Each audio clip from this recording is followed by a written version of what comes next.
আসসালামু আলাইকুম, আশা করছি সবাই ভালো আছেন। আজকে চলে আসছি সদরঘাটে। এখন আমি সদরঘাট থেকে ঘোড়ার গাড়িতে গুলিস্তানে যাব। সকালে সদরঘাট, ব্যস্ততা, ভিড় আর চেনা কোলাহল, এই শহরের প্রাণ যেন এখান থেকেই শুরু হয়। আজ আমি উঠেছি একেবারে ক্লাসিক রাইডে, ঘোড়ার গাড়িতে, গন্তব্য গুলিস্তান। ঘোড়ার গাড়ি, সময় যেন থেমে গেছে এটার সঙ্গে। ঢাকার প্রাণপুরুষ শহর যখন ছিল একেবারে অন্যরকম, তখন থেকেই চলেছে এই বাহন। আমি তো আসছি।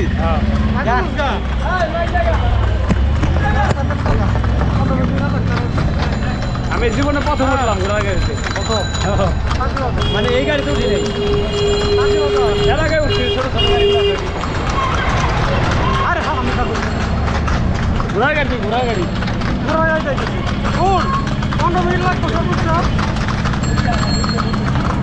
আসলে পুরান ঢাকার গল্প এখনো ঘুরে বেড়ায় এই চাকার সাথে। দুই পাশের দোকানপাট, মানুষের ব্যস্ত চলাফেরা, কিন্তু এই গাড়ির ভেতর এক ধরনের শান্তি। ঘোড়াটা দুলতে দুলতে এগোচ্ছে, আমিও যেন সময়ের চাকা ধরে এগোচ্ছি ঢাকার ইতিহাসের পথে।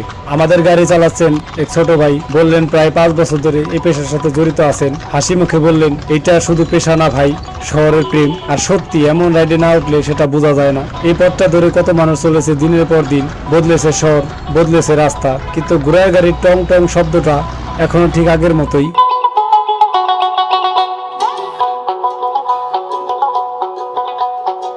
ঘোড়ার গাড়ি সম্পর্কে যদি আমি বলতে যাই, প্রথমেই বলতে হয় ঘোড়ার গাড়িতে দুটি চাকা আছে, সামনে লাগানো শক্ত ও সুন্দর এক বা দুইটা ঘোড়া। গাড়ির পেছনে বসার জন্য কাঠের বা লোহার আসন। চালক বা গাড়োয়ান সামনে বসে গাড়ি চালান। পুরান ঢাকার ছোট রাস্তাগুলোতে মোটর গাড়ি চালানো কঠিন।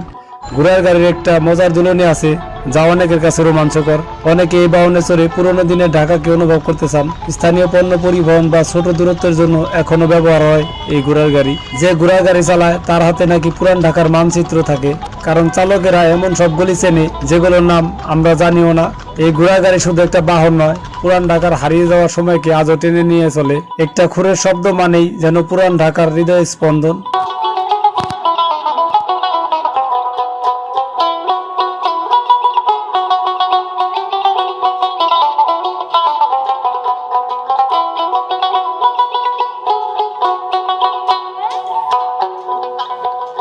এখন আমি গুলিস্তান এসে পৌঁছালাম। ঘোড়ার গাড়ির এই ছোট্ট সফর ছিল যেন এক টুকরো স্মৃতির পাতা। পুরান ঢাকার আসল রূপটা, তার গন্ধটা, তার কোলাহলটা সবটাই মিশেছিল এই যাত্রায়।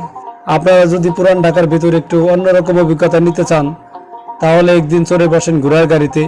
আর যদি এই ভিডিওটা ভালো লাগে তাহলে একটি লাইক দিন, বন্ধুদের সাথে শেয়ার করুন এবং চ্যানেলটি সাবস্ক্রাইব করে পাশে থাকুন।